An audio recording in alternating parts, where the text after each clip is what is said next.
Market is having its best run since the year 2000, and this is exactly how I would approach investing with stock market at all-time highs. You need to be tactical in your diversification. Diversification does not mean buying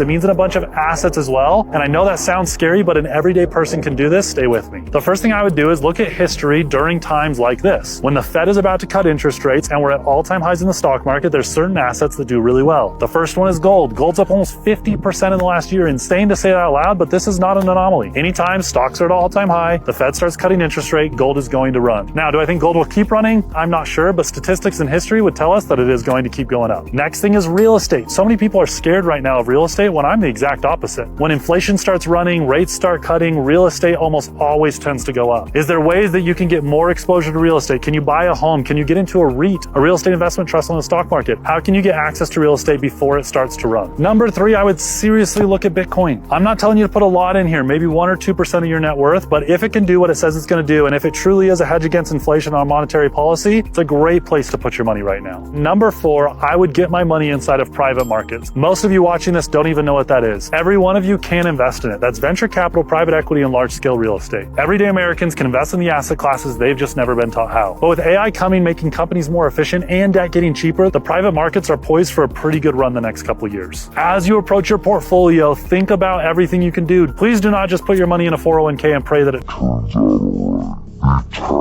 Your diversification, try different asset classes so that you can truly create wealth and the retirement that you deserve. If you're looking for more ways to grow your net worth, you need a payday routine, and most of you don't have it. The day your paycheck hits, you should have a 5-step routine or you're throwing money away. You are only as good as your systems and process.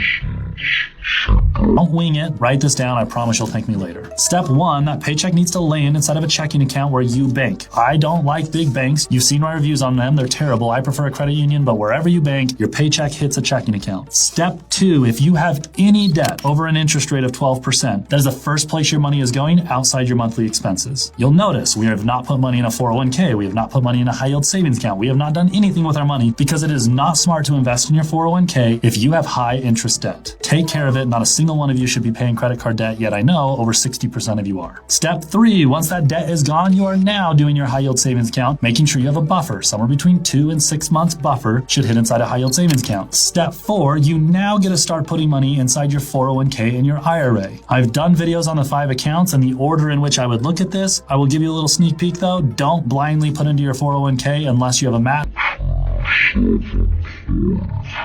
Employer's not matching with you, skip the 401k, go to your IRA. And step number 5, if you have any extra money after all those, it goes to a brokerage account. Live a zero-sum budget. Know how much you need every single month to live, and anything extra needs to go in this order 5 steps down until you are investing in a brokerage account for your future. Getting ahead is not going to be fun for a year or 2, but I promise getting out of debt, building your survival account, and starting to put money away will create the financial freedom that you dream about. You just have to be dedicated for 12 to 24 months to make it happen. If you're looking for more ways to grow your net worth,